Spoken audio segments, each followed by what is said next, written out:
So this January, I decided to set myself a challenge. I want to do more life experiments this year, and I want to kind of do a mix of life experiments and work experiments. So I figured a really good thing to start with is swimming, because I'm actually training for a couple of swimming events coming up in sort of February, March, which I've done before, but I want to get better. So I decided that for 30 days in January, every day, I was going to swim for a half an hour, which for me is somewhat over a kilometre, just a little bit over a kilometre. So that's what I did, and today I'm going to tell you about that and why I did it and how it went. So it is January 1st and there is the ocean, and I'm about to do my first swim of the month.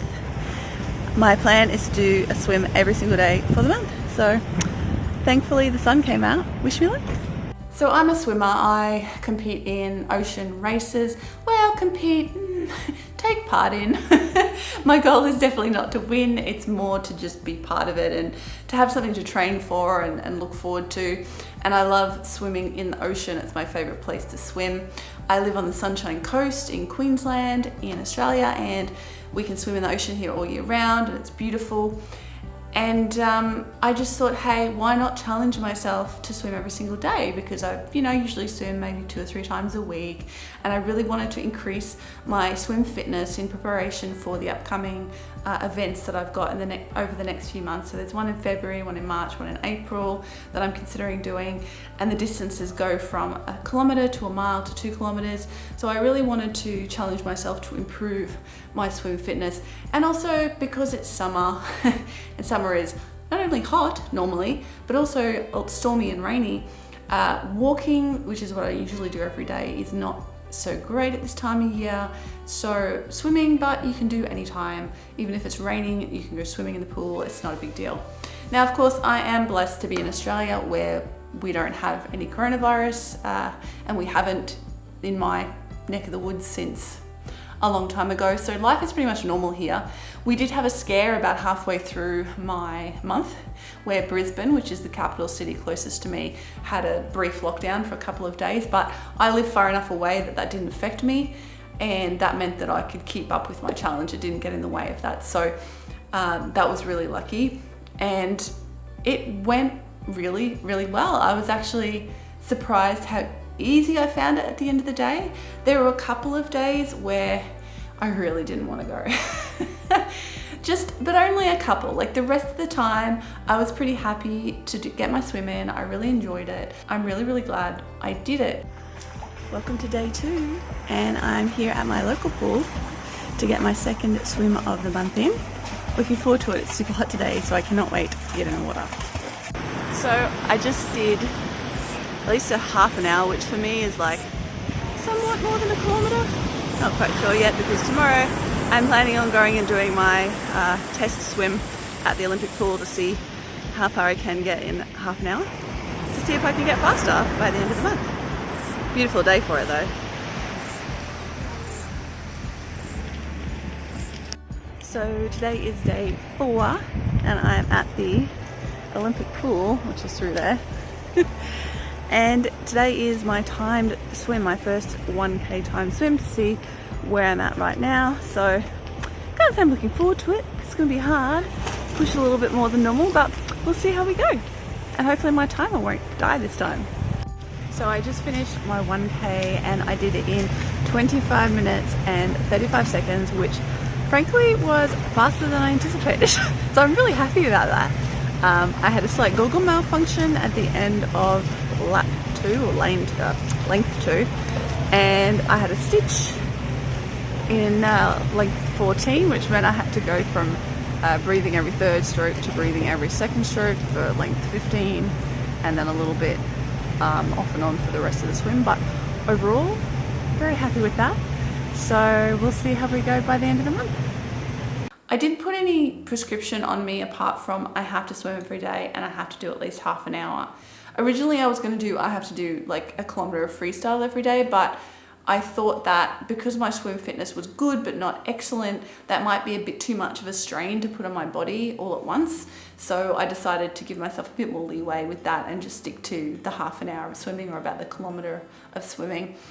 And I ended up doing freestyle most days, but I did like Mondays was my tempo day where I went to the Olympic pool near me and did as fast a kilometer as I could because I wanted to keep track of my times. I definitely improved. I went from like 26 minutes down to about 24 minutes over the month for that kilometer, which is really fantastic, and I'm really happy with that. And then the other days, you know, I'd mix it up. Some days I'd do a kilometer, sometimes I'd just do a bit of breaststroke and backstroke and kickboard and stuff like that. So it was enough variety that I didn't get any, you know, muscle issues or pain or anything like that. I actually find swimming for me is an excellent exercise, not only for cardiovascular and muscular fitness, but also for stretching. Like when I swim regularly, all the aches and pains that I normally have just don't exist. Like there's certain, you know, you all have those niggles, especially when you get to my age. I'm almost 40, so I'm getting to the age where I'm starting to get those sorts of niggles, especially as I've been doing sports and yoga and things like that for years. So swimming really helps with that for me. So that's why it's one of my favorite sports to do. And I definitely found that through this month, like I had almost no aches and pains throughout the month with the regular swimming. So that was definitely a really good outcome of it for me. And I enjoyed it. I enjoyed getting to the pool. I tried a few different pools that I'd never tried before. Look, honestly, I prefer to swim in the ocean, but this summer has been weird, man. Like, it's been cold, it's been rainy, like all day. Normally summers in Queensland, it's freaking hot and humid during the day, and then you have a storm in the evening, and then it cools everything down. And that happens once every few days. But it's very strange weather. So it hasn't been a great year to be swimming in the ocean because it's been murky, it's been rough, kind of a lot of wind action happening. So I really only got to swim in the ocean maybe once or twice a week, if that. Thankfully, we do have a free ocean pool near where I live as well, so I definitely got some time swimming in that, although that was a bit of a challenge because I did this during the summer school holidays. So what is normally, you know, a pretty chilled place with just locals was rammed with tourists, as were the beaches. So it probably wasn't the best choice of months to do it for that reason, but it was cool. Like I have plenty of pools around I can use. There's actually one literally walking distance from my house, which I used as much as I could, but the hours are a bit weird, so sometimes it didn't really work. I've got a couple of other nearby. Anyway, suffice it to say, accessing the pools wasn't an issue, except for one day where I had to go swim in a lake that I'd never swum in before. I usually love swimming in lakes, but let's just say there had not been enough rain by that stage to fill the lake up enough, and it was pretty gross. It was like murky and it was like bathwater temperature, and I haven't been back. So it's day 6 and I was going to swim at my local pool, but when I got there it was completely subsumed by children. So I have come up to a local lake and I'm going to get my swim on in here, and I haven't actually swum here before, so I'm kind of excited to give it a go. But I got my swim in, I still did it. Although, yeah, that was my least favorite swim, I would have to say, of the 30 days was the Murky Lake swim. So I don't recommend that. Normally I swim in a lake that's much clearer, but it's shut at the moment for dam maintenance, so I couldn't swim in there. So I did the half an hour swim. It was really super choppy, like the sort of choppy that when you go to take a breath, the water disappears from underneath you and you land smack down on the water. But that's good training for ocean swimming, so not sad about it. Yeah, it was so busy. I've never seen it that busy. It was so busy. And now we're going home and getting to work. The ocean is my home, and I'm really excited because I've actually found a local ocean swimming group that didn't exist last time I looked, which was about a year ago, and I'm going to go, you know, give it a go swimming with them. So that's going to be super fun.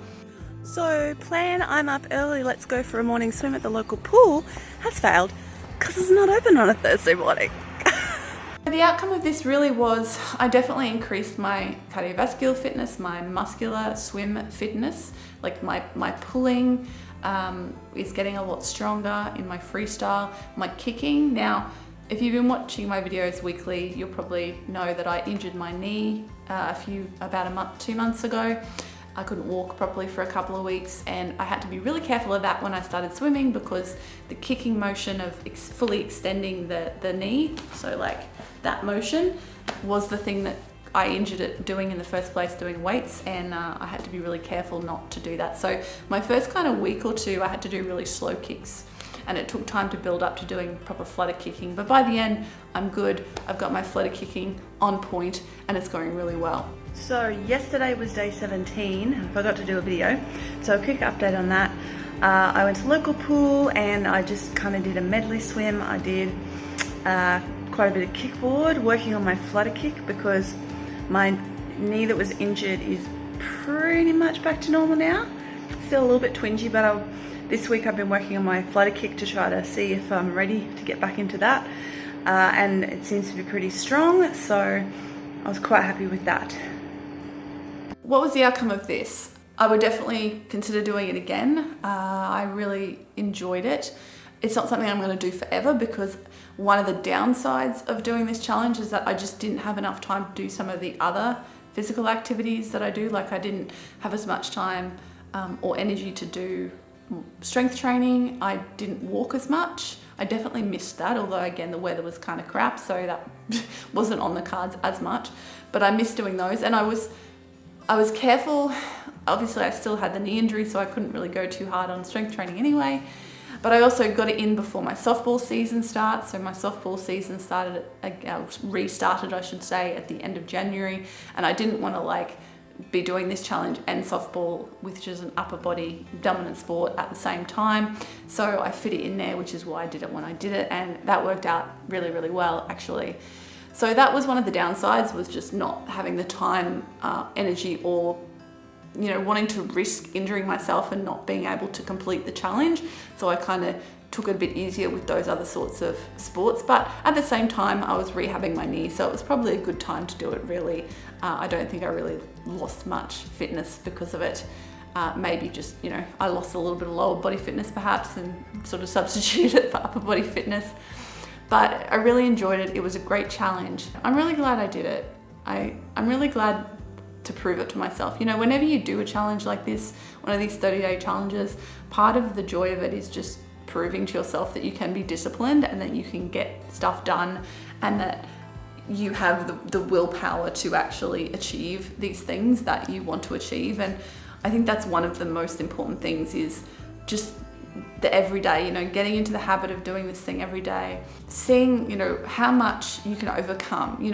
I said, those days that I really didn't want to do it, I still did, even though I really, there was one day in particular that I just didn't. I put it off until 4 o'clock in the afternoon. I think it was a Sunday, and I put it off and I'm like, nah, the pool closes at 5. I have to go. I have to get my swim in. I'm not going to fail now. That was a hard day. I really, really didn't want to swim. That was yesterday. It was rainy. It was Sunday. I spent a few hours in bed reading a book, which was really nice. And then I just really, I just did not feel like it. If I hadn't been doing this challenge, there's no way I would have gone for a swim. So I went to the pool, BOR pool, and just did a really easy swim. I did mostly breaststroke. It ended up being quite pleasant. I just kind of let my mind wander. It didn't count laps or anything. I just did a half an hour, mostly breaststroke, and just took a really easy swim. So yeah, that was probably the hardest day. Getting myself to the pool was probably the hardest day so far in the challenge, that one. So, but I did it. So that's what matters. I'm glad I did, and I felt great afterwards, really. So sometimes you just need to push through even when you don't feel like doing something. And I know when it comes to business, that's kind of the difference between, and as Stephen Pressfield would say, an amateur and a pro. A pro does it even when they don't feel like doing it. Inspiration strikes when you sit down at 9 o'clock every morning and get to work. It's kind of the same sort of thing. It reminds you that if you've got to you're dedicated to something, you want to do it, and you just go and you do it. I have completed my challenge, 30 days, swimming 30 minutes every single day, and I am done. So I did my last swim this morning at the pool. I did a pretty easy swim, just mostly breaststroke, bit of freestyle, because yesterday I did a full kilometre swim freestyle, and I think I did pretty close to the same the day before, so I wanted to take it pretty easy. Also, I had softball today as well. After, I did my swim in the morning, and then I had softball, so I didn't want to push too hard on the old arms because I wanted to make sure it was good for softball. So yeah, I'm all done. I can actually not swim tomorrow, which, to be honest, is probably what's going to happen. because Monday will be my tempo day again. So yeah, it's been good. I've enjoyed it. There's only been a couple of days where I really didn't want to go, but I did anyway. So going forward, I'll be swimming 3 to 4 times a week. I'd recommend anybody give it a try if you can. You know, if you're in a place where you can swim every day. I know a lot of you aren't right now, and I know a lot of you are probably really missing your swimming, and my heart goes out to you because it would just be awful to not be able to do that. So my fingers are crossed for all of you that you can get back to your swimming as soon as possible. Finished my 30 days. Thanks so much for watching. I'll be back again with more 30-day challenges. Next month I have got an Instagram challenge that I've been doing, posting every day on Instagram for 30 days. I'll let you know what the results of that are in that video that's coming up. Thanks so much for watching. If you enjoyed this video, please do give it a thumbs up and make sure to subscribe if you want more videos about healthy, happy, work from home lifestyle and handmade business. Thanks again. Bye for now.